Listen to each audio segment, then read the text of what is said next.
Kondo-san. Il était une fois une jeune fille nommée Dorothée qui vivait avec son oncle Henri et sa tante M au Kansas. Leur maison était très petite. Ils vivaient ensemble dans un chalet à la campagne. Dorothée aimait courir et jouer dans les champs avec son chien Coco. Un jour, alors qu'elle jouait dehors, le ciel s'est assorti à un orage a commencé à se former. Dans la panique, son oncle et sa tante ont commencé à fermer les fenêtres tout en appelant Dorothée. Dorothée, vite, à l'abri! Dépêche-toi, une tornade approche. Dorothée et Coco coururent vers la maison, mais juste avant qu'elle n'atteignît l'abri, la tornade se met à tourner et à faire tourner le petit chalet et les fait s'envoler de ses fondations. Coco et Dorothée tourbillonnaient avec la maison. Dorothée s'est accrochée à son petit chien en entendant que la tornade s'arrête. N'aie pas peur, Coco, ça sera bientôt fini. Finalement, la maison a atteint quelque part avec un gros bruit sourd. Après la tempête, quand tout s'est calmé, Dorothée et Coco sont sortis de la maison. Elles n'en croyaient pas leurs yeux. Elle était dans un endroit totalement différent. Tout était rempli de fleurs étincelantes et colorées. Soudain, plusieurs petites fées se sont précipitées hors des fleurs et les ont saluées. Devant elles se trouvait la reine des fées. Bienvenue Dorothée, je suis la bonne fée du Nord. Je suis venue ici avec mes fées protectrices pour te féliciter. Bonjour, Reine des Fées. Je suis très heureuse de vous rencontrer. Mais je ne comprends pas pourquoi vous me félicitez. Avec la grande tornade qui a amené ta maison ici avec toi, tu as fait fuir la méchante sorcière de l'Est très loin. Vous avez sauvé le pays d'un énorme danger. Oh, vraiment? Merci beaucoup, madame. Au moins, il y avait un avantage à ce que ma maison s'envole. Regarde ici, Dorothée, ce sont les chaussures que la méchante sorcière de l'Ouest a toujours voulu. Elle venait de s'en emparer, mais elle a dû les faire tomber en s'envolant. Porte ces chaussures tout de suite, tu en auras besoin à l'avenir. Ne comprenant pas pourquoi, Dorothée enleva ses chaussures et porta tout de suite la nouvelle paire. Ma chère fée, comment vais-je rentrer chez moi? Pouvez-vous m'aider? Je suis désolée, mais seule la magicienne d'Oz peut t'aider, Dorothée. Tu dois rendre dans ta ville où il vit. Pour cela, tu dois suivre ce chemin, tu vois, et passer directement devant la forêt. Une fois arrivé dans la ville, tu verras le palais devant toi. Au revoir. Soudain, toutes les fées s'illuminèrent et s'envolèrent. Dorothée et Coco commençaient à marcher sur le chemin que les fées avaient mentionné. Peu de temps après, elles arrivèrent à un champ. C'était un champ de blé doré.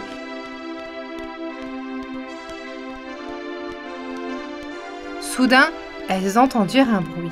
Hé, ma belle, aide-moi s'il te plaît. Dorothée se retourna et regarda derrière elle. Il y avait un épouvantail qui attendait là. Il était attaché à un poteau et essayait de se libérer. En voyant l'épouvantail qui parlait, Dorothée courut droit vers lui surprise. S'il te plaît, sauve-moi de ce poteau. Je veux être libre. Si seulement j'avais un cerveau, je trouverais peut-être un moyen de m'échapper. Nous allons aller voir le magicien d'Oz pour lui demander de nous aider à rentrer chez nous.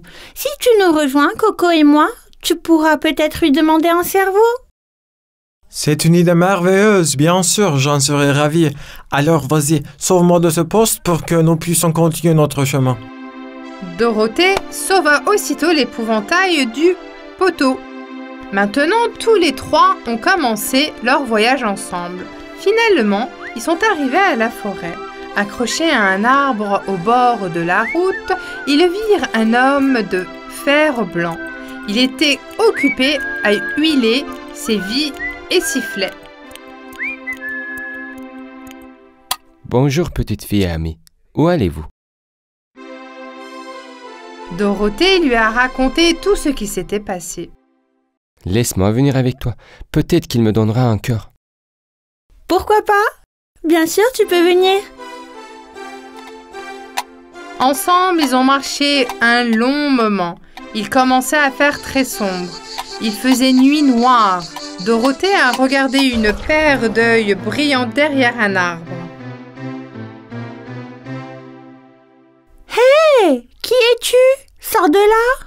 Fais attention, Dorothée. Qu'est-ce que tu fais? Et si c'était un monstre? Ce n'est pas... Ne vous inquiétez pas. Et toi? Sors, je te dis.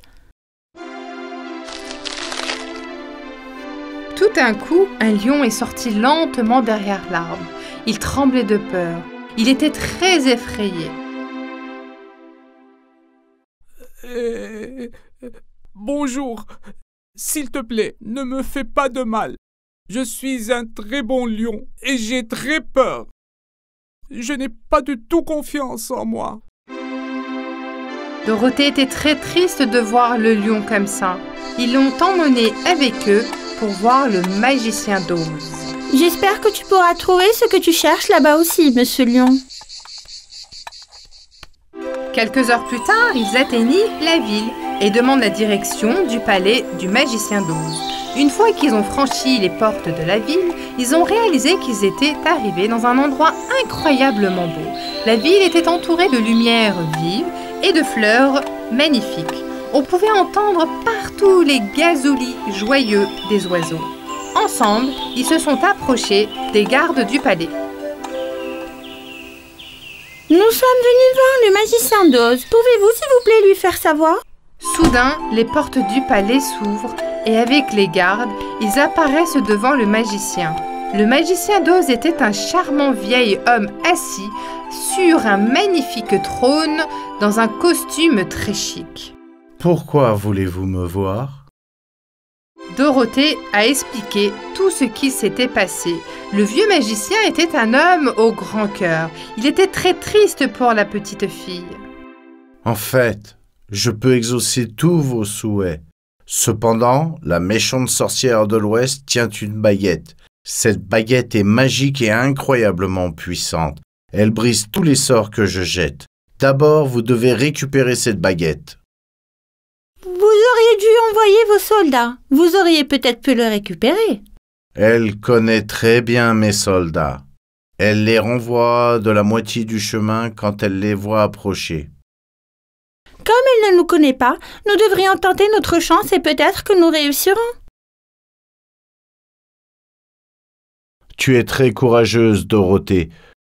Je ne peux rien faire d'autre que de te souhaiter une bonne chance. J'attendrai vos bonnes nouvelles.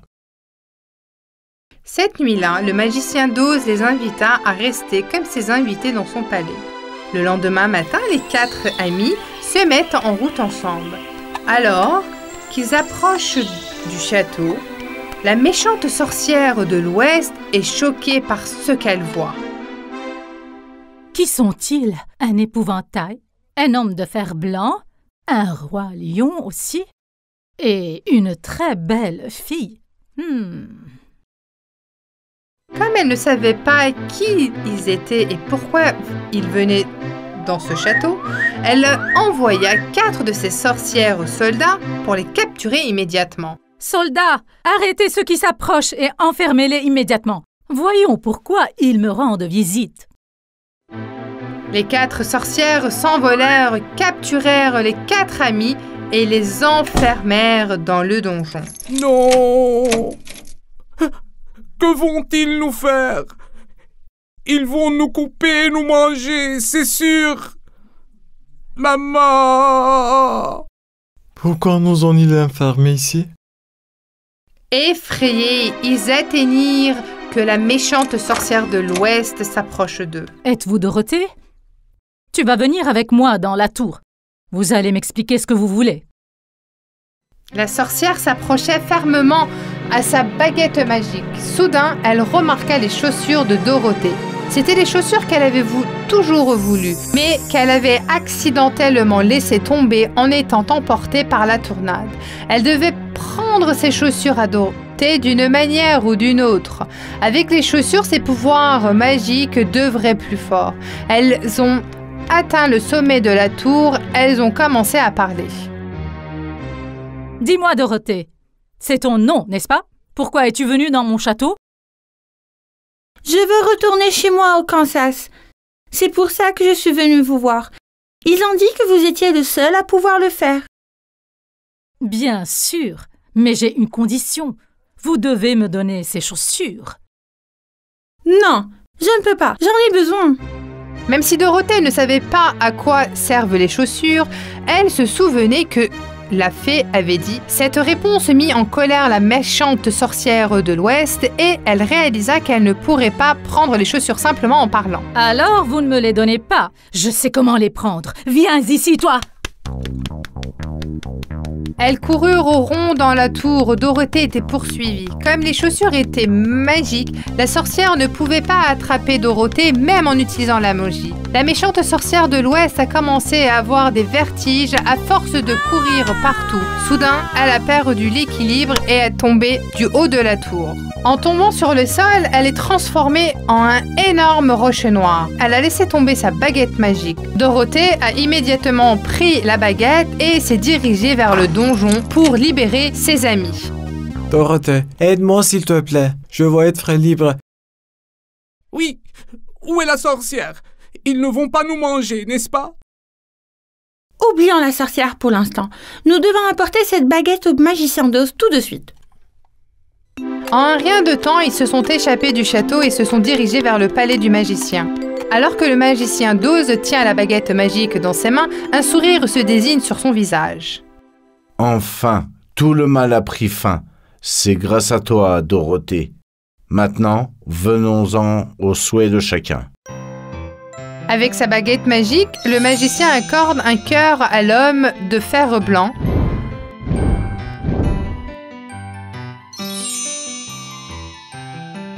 Un cerveau à l'épouvantail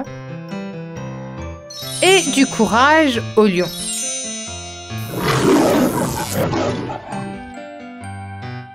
Tout le monde était rempli de joie.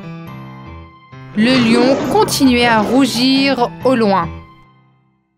Maintenant, il est temps pour toi, Dorothée. Viens à côté de moi. Écoute-moi bien. Quand tu taperas 3 fois sur le sol avec les chaussures que tu portes, tous tes souhaits se réaliseront. Tu pourras enfin rentrer chez toi et retrouver ta famille. Les amis qui réalisent qu'ils vont maintenant se séparer les uns des autres s'étreignent. Dorothée, grâce à toi, j'ai un cerveau et je peux penser. Si tu n'avais pas été là, je serais encore coincé sur ce poteau dans le champ. Oui, Dorothée, et maintenant j'ai un cœur. Je t'aime. Et grâce à toi, je suis maintenant un lion courageux. Que les autres aient peur de moi. Je suis si heureuse de vous avoir tous rencontrés. Vous avez été formidables, compagnons de route. Je vous remercie beaucoup. C'est l'heure de partir. Allez, Coco. Es-tu prêt à rentrer à la maison? Dorothée prit Coco dans ses bras et a tapé 3 fois sur ses pieds.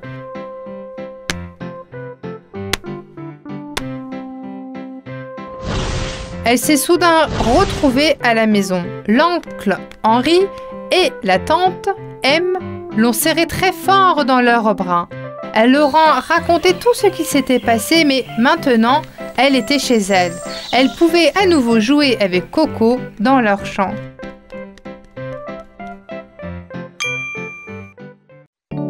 Il était une fois, dans une petite maison, un jeune couple marié. Ils étaient un couple très heureux et attendaient la naissance d'un bébé. Je sais qu'il est important que notre bébé soit en bonne santé, mais j'espère vraiment que nous aurons une fille, mon amour. Oui, j'aimerais aussi avoir une fille. Si Dieu le veut, nous aurons une fille qui te ressemblera. Le jour de la naissance se rapprocha. La jeune mère attendait avec impatience la naissance de son bébé. Chaque jour, la mère regarda par la fenêtre et par-dessus au mur pour admirer le jardin de son voisin rempli de fleurs et de fruits. Un jour, elle remarqua une plante à fleurs jaunes qu'elle n'avait jamais vue auparavant. Je me demande quel est le nom de cette plante. Elle sent merveilleusement bon. Je suis sûre qu'elle a aussi un goût incroyable. Il faut que je mange cette plante. Je vais aller directement chez ma voisine et lui demander. Sans perdre de temps, la jeune mère quitta la maison. Mais elle ne doutait pas que sa voisine d'à côté était une sorcière cruelle. Elle frappa à la porte sans de douter du danger qu'elle l'attendait.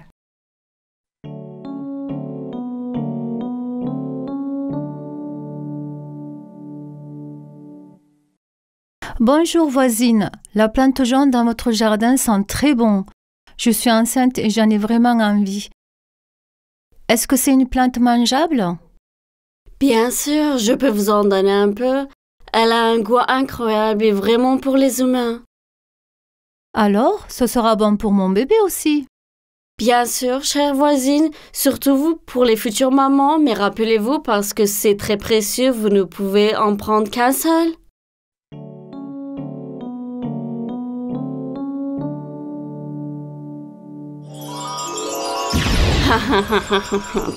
Tout se passe comme je l'avais prévu.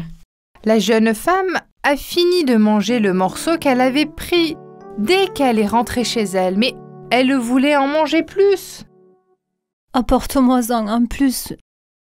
Si je ne mange pas, je ne pourrai pas avoir ce bébé. Ne t'inquiète pas, je ferai tout ce que je peux pour t'apporter plus de cette plante jaune. Comme la nuit tombait et qu'elle faisait sombre, le mari impuissant grimpa dans le grand mur et prit la plante que sa femme voulait. Cela a duré un certain temps. Chaque nuit, le jeune homme entra secrètement dans le jardin, mais elle était mal à l'aise à l'idée d'entrer dans le jardin de ses voisines sans permission. La méchante sorcière avait en effet fait pousser cette plante pour leur rendre un piège. Elle savait que sa voisine attendait un bébé et qu'elle aurait certainement envie de cette plante à cause de son odeur. Elle avait l'œil sur le bébé depuis longtemps. Elle allait prendre le bébé d'une manière ou d'une autre. Un soir, alors que l'homme entendait un nouveau dans le jardin, la sorcière l'a pris en flagrant délit.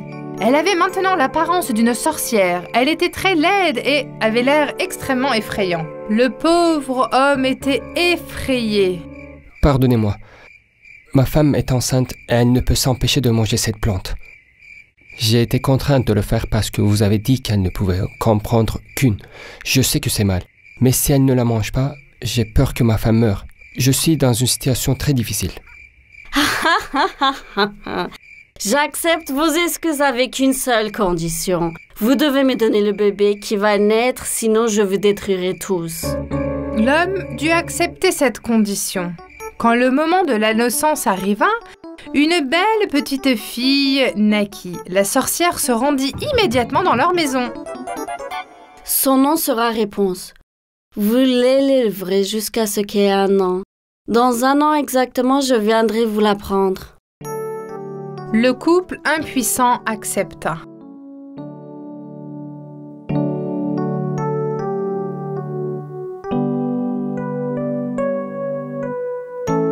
Quand Réponse eut 1 an, la sorcière vint enlever le bébé en pleurant à sa mère et à son père, en l'enfermant dans une tour au milieu de la forêt, et elle a y élevé le bébé. De nombreuses années passèrent. Réponse était maintenant une belle jeune fille. Quand elle n'avait jamais coupé les cheveux, elle laissait plusieurs mètres de long. Ses cheveux étaient blondes dorés. Elle avait les yeux d'un vert profond. Chaque fois que la sorcière se rendait dans la tour, elle l'appelait. « Ma chère fille, aux cheveux blondes, je suis là. Détache ses cheveux. » Réponse jeta sa longue tresse par terre et la sorcière montait à leur tour en l'utilisant ses cheveux. Réponse pensait que la sorcière était sa mère, comme elle n'avait jamais vu personne d'autre que la sorcière jusqu'à présent. Réponse pensait qu'elle et sa mère étaient les seules dans ce monde. Elle avait une voix merveilleuse. Elle chantait toute la journée jusqu'à la tombée de la nuit. Sa voix résonnait dans la forêt et les oiseaux volaient vers la fenêtre pour l'écouter. Les oiseaux étaient ses seuls amis. Un jour, un prince se promenait dans la forêt. Lorsqu'il entendit le chant de Réponse, il se demanda d'où venait ce merveilleux son. En suivant la direction du son, elle s'est approchée de la tour et a réalisé que la voix venait de là. Je dois rencontrer la fille avec cette voix étonnante. Je me demande comment je peux monter dans cette tour. Alors qu'il faisait désespérément le tour de la tour, il aperçoit soudain qu'une sorcière l'appelant en haut de la tour. Il se cacha aussitôt derrière un arbre et observa. « Ma chère fille aux cheveux blonds, je suis là. Laisse tomber tes cheveux. » Réponse laissa tomber ses cheveux tressés et la sorcière grimpa au sommet de la tour. J'ai trouvé comment monter dans la tour. Après avoir attendu le départ de la sorcière, le prince appela la tour en imitant la voix de la sorcière. Ma fille, s'il te plaît, laisse encore tomber tes beaux cheveux blonds. J'ai oublié quelque chose là-haut. Je vais les laisser tomber tout de suite, mère. D'un geste rapide, elles libérèrent à nouveau ses cheveux. Le prince escalada la tour en utilisant ses cheveux et rencontra Réponse. C'était la première fois de sa vie que la belle fille voyait une autre personne. Qui es-tu? Pourquoi es-tu là? Où est ma mère? Il n'y a pas de raison d'avoir peur. Je suis le prince de ce pays.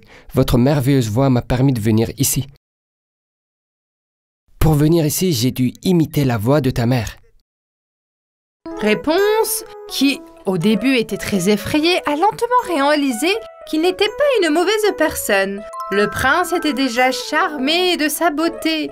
Les jours, les mois passèrent. Le prince venait tous les jours à la tour. Quand ils passaient du temps ensemble, il ne réalisait pas à quelle vitesse le temps passait. Il a finalement demandé Réponse en mariage.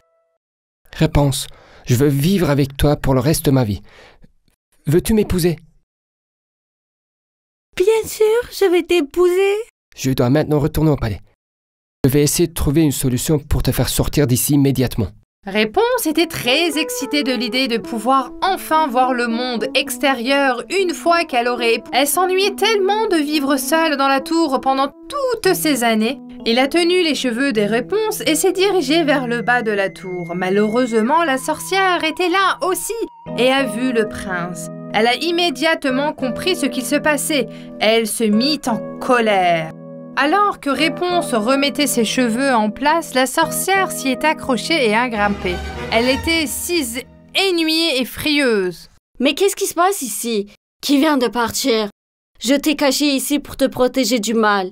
Mais toi, tu as parlé des étrangers et tu les as liés d'amitié avec eux. C'est le prince de ce pays. Il m'a demandé en mariage et j'ai accepté. Je suis si heureuse. Mère, j'attendais que tu viennes pour te raconter tout ça. Quoi? Quelle est cette absurdité? Je vais te montrer. La sorcière était tellement en colère qu'avec une paire de ciseaux, elle a coupé les longs cheveux de Réponse aussi courts que possible. Et avec sa magie, elle l'envoya ensuite dans un autre pays très loin. Lorsque le prince arriva à la tour le lendemain, il ne savait pas que la sorcière l'attendait dans la tour. Salut Réponse, je suis là. Détache tes cheveux s'il te plaît. La sorcière laissa tomber la longue tresse qu'elle avait coupée dans les cheveux de Réponse. Lorsque le prince arriva à la fenêtre de la tour, la sorcière était là pour l'accueillir. Il fut terrifié dès qu'il la vit. Quelle surprise! Tu pensais que tu allais pouvoir m'enlever ma fille, que je vais cacher pendant des années? Lorsque la sorcière lâcha la tresse, le prince terrifié se retrouva sur le sol. Il tomba sur les buissons, mais comme il s'était coigné la tête, il était aveugle. Réponse était toujours présente dans l'esprit du prince. Alors, monté sur son cheval, il la chercha partout. Il se jura que même s'il avait allé jusqu'au bout du monde, il la retrouverait. Il chercha pendant très longtemps. Enfin, un jour, il entendit une chanson. La voix lui était familière. C'est la voix de Réponse. Je l'ai enfin trouvée. Galopant sur son cheval, il se dirigea droit vers la douce voix. Il arriva à la porte de la maison où se trouva Réponse. Réponse, je suis là. Ouvre la porte. Je n'arrive pas à y croire. C'est vraiment toi? Quand Réponse ouvrit la porte, elle pleura en voyant le prince. Elle pleura tellement que ses larmes tombèrent sur le visage du prince qu'il était à genoux. Ces larmes étaient des larmes de joie miraculeuse. Soudain, le prince aveugle ouvre les yeux. Ils se sont embrassés avec joie et ont célébré ce miracle. Ils retournent au palais et commencent à préparer le mariage. À leur retour, Réponse et le prince ont recherché ses vrais parents pour leur annoncer la nouvelle. Ils étaient incroyablement heureux d'être réunis avec leur fille après toutes ces années. Ils ont fait un beau mariage et ont tous vécu heureux.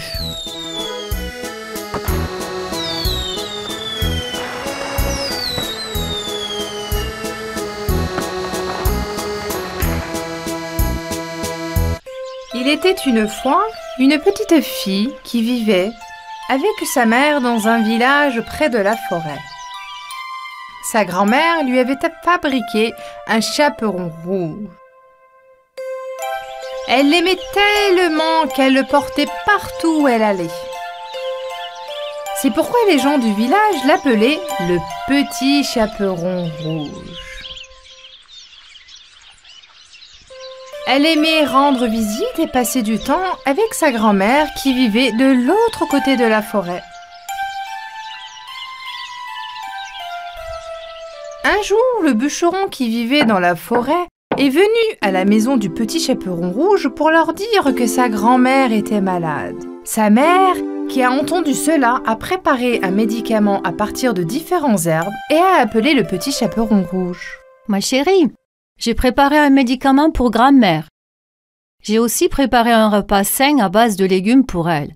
S'il te plaît, apporte-les-lui tout de suite. Ne t'éloigne pas, reste sur le chemin et ne parle pas aux étrangers, s'il te plaît. Oui, maman, grand-mère me manque tellement. S'il te plaît, mets-moi tout dans mon panier, je vais y aller tout de suite. N'oublie pas de lui dire qu'on l'aime tellement. D'accord, maman, bien sûr, je le ferai. Alors le petit chaperon rouge s'en alla. C'était une matinée ensoleillée. Il y avait des papillons qui volaient autour. Elle chantait et dansait parmi les papillons sur le chemin pour aller chez sa grand-mère. Les oiseaux chantaient dans la forêt. Elle tenait fermement le panier de nourriture et de médicaments que sa mère lui avait donné.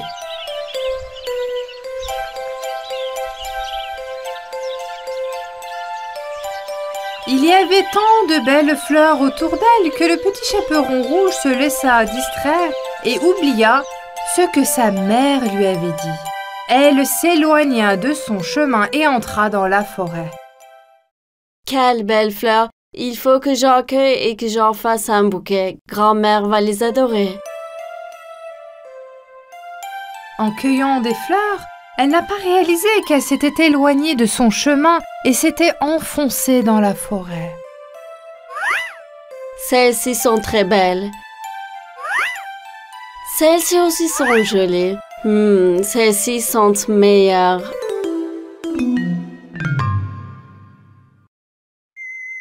Oh, je crois que je suis perdue. Alors qu'elle essayait de se retrouver le chemin, un loup géant apparut soudainement devant elle. Le petit chaperon rouge a eu tellement peur qu'elle a crié et a laissé tomber son panier sur le sol. Où vas-tu si vite, petite fille? Comment t'appelles-tu? Tu es si douce. On m'appelle le petit chaperon rouge. J'apporte des médicaments, de la nourriture et des belles fleurs à ma grand-mère qui est malade. Tu n'as pas besoin d'avoir peur de moi. Je ne suis pas un méchant loup. Regarde, tu as fait tomber ton panier. Tiens, prends-le. Je veux juste t'aider. En faisant, le loup pensait à la nourriture dans le panier. Il pensait qu'il n'aurait plus jamais faim s'il pouvait avoir la nourriture de la maison de sa grand-mère. Il s'est lié d'amitié avec le petit chaperon rouge pour pouvoir la tromper. C'était un loup rusé. Merci de m'avoir aidé, vous êtes si gentil, monsieur, mais je dois me dépêcher. Ma grand-mère m'attend. Comme si elle est très malade, je dois lui apporter les médicaments et la nourriture. Sinon, elle n'irait pas mieux. La maison de ta grand-mère est loin? Juste un peu loin, là où se trouvent les pins. C'est un petit chalet juste entre eux. Bien, continue à cueillir des fleurs, ma petite fille. Je suis heureux que nous soyons rencontrés. Prends soin de toi.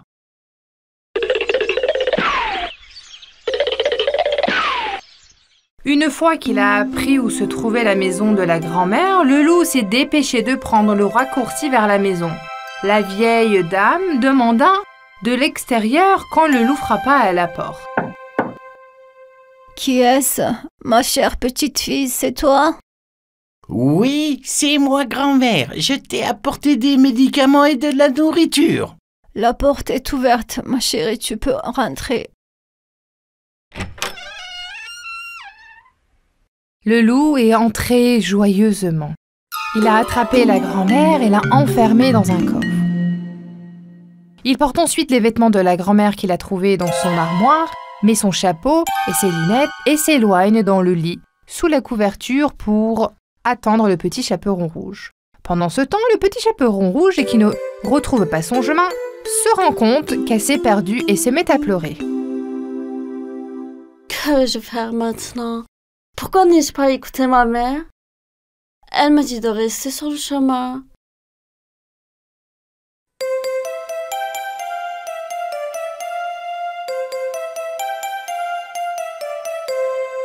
Un chasseur qui se trouva dans la forêt entendit les pleurs de la jeune fille et s'approcha d'elle. Pourquoi pleures-tu, petite fille? Ne pleure pas. Je me suis perdue dans la forêt en cueillant des fleurs. Ma grand-mère est malade, je dois lui apporter des médicaments. C'est très dangereux de marcher seul dans la forêt. N'aie pas peur, je t'emmènerai là où tu dois aller. Merci beaucoup, monsieur. Alors, je peux te demander quelque chose? As-tu vu un loup dans le coin? Oui, il était avec moi il y a quelques minutes. Il m'a demandé où était ma maison de ma grand-mère. Il s'est enfui et il a disparu. Oh mon Dieu, nous devons nous dépêcher. Nous devons l'arrêter avant qu'il ne fasse du mal à ta grand-mère. Ils se dirigèrent rapidement vers la maison. Lorsque la petite fille frappa à la porte, le loup imitait la voix de la grand-mère, demanda qui était à la porte. Ma chère petite fille, je t'attendais. La porte est ouverte. Tu peux entrer. Le petit chaperon rouge ne reconnut pas sa voix, mais pensa que c'était dû à sa maladie. Ok, tu es en sécurité maintenant dans la maison de ta grand-mère. Je vais retourner dans la forêt pour chasser ce loup. N'oublie pas, je suis toujours là.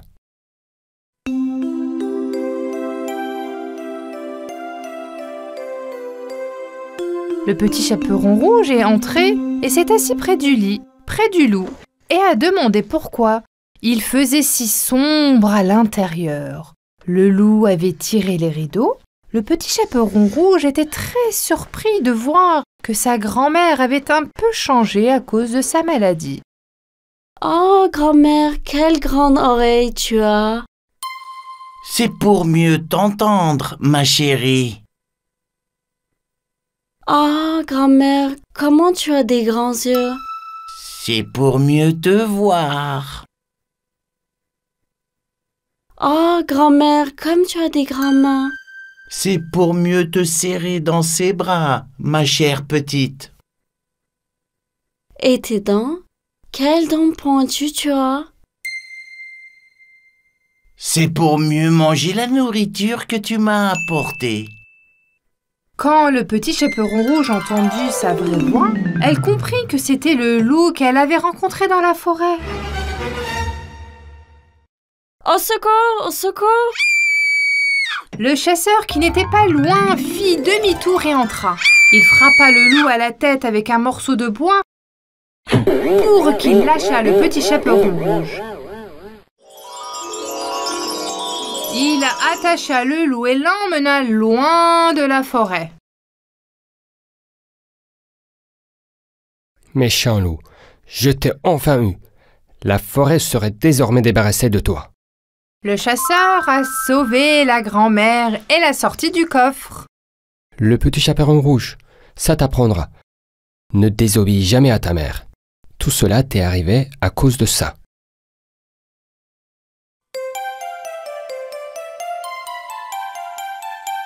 Ils mangèrent le repas ensemble avec le chasseur qui leur avait sauvé la vie. La grand-mère prit son médicament et commença à se sentir beaucoup mieux. Le petit chaperon rouge entra chez elle en courant avant la nuit et ne désobéit plus jamais à sa mère.